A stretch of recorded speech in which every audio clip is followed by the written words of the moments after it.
अरे धनिया काह जी, अरे हमार कपड़ा पड़ा पैक कर दा। कंपनी से फोन आयल बा, जाए के बा। ना जी, हमरो के साथे लेके चली, हम ना रहे भी गाँव में। सुना गौवा से नीक बा सहरिया ए बालम, गौवा से नीक बा सहरिया ए बालम, गौवा से नीक बा सहरिया ए बालम।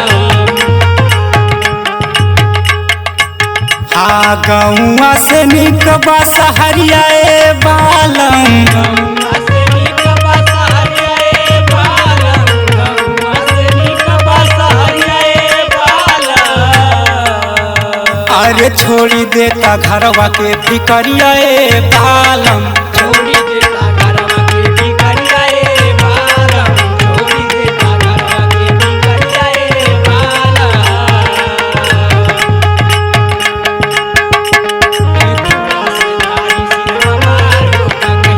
अरे जा भैया क्या बात है।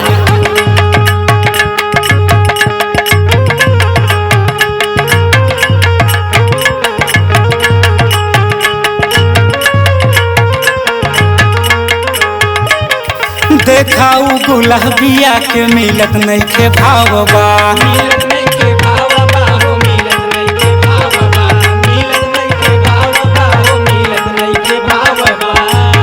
अरे गइल परदेस जब से बढ़ी गइल तहबा।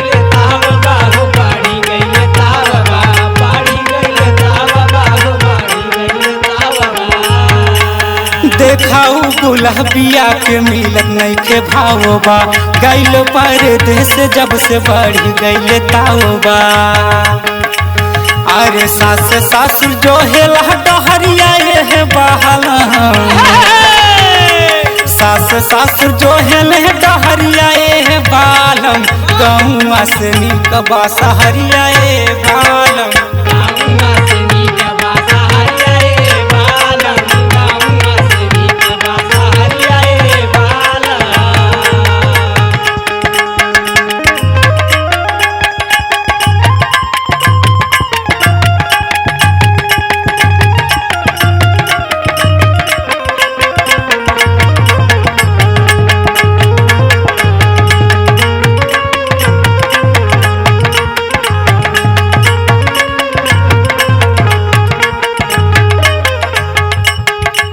हाँ जौनपुर शहर के बघवा फूल मशहूर बा,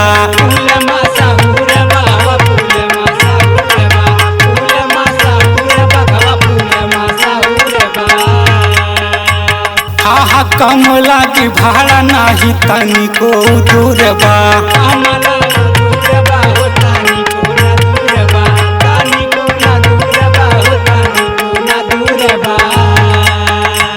हाँ जौनपुर शहर के बघवा फूल मशहूर बा, कमला की भाड़ा नाही तनिको दूर बा।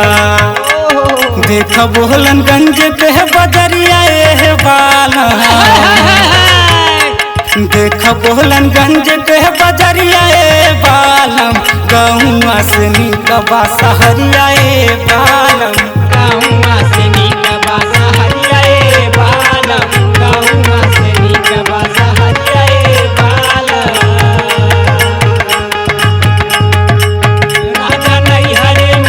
अरे जिया ज्ञान भैया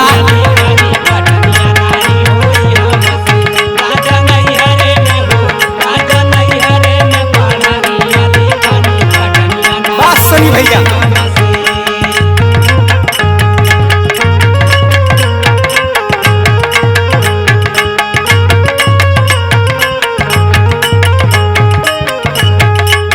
कहिया ले चलबा पिया दीनवा बतावा,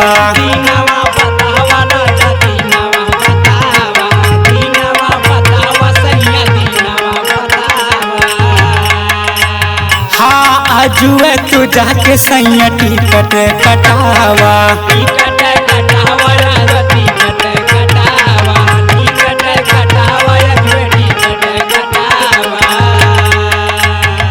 अरे कहिया ले चलबा पिया दिनवा बतावा आजुए से जाके सैया टिकट कटावा अरे दुल्हरी बिन मोर संवरिया ये बालम गुड्डू लहरी बिन मोर संवरिया ए बालम गौवा से निकबा सहरिया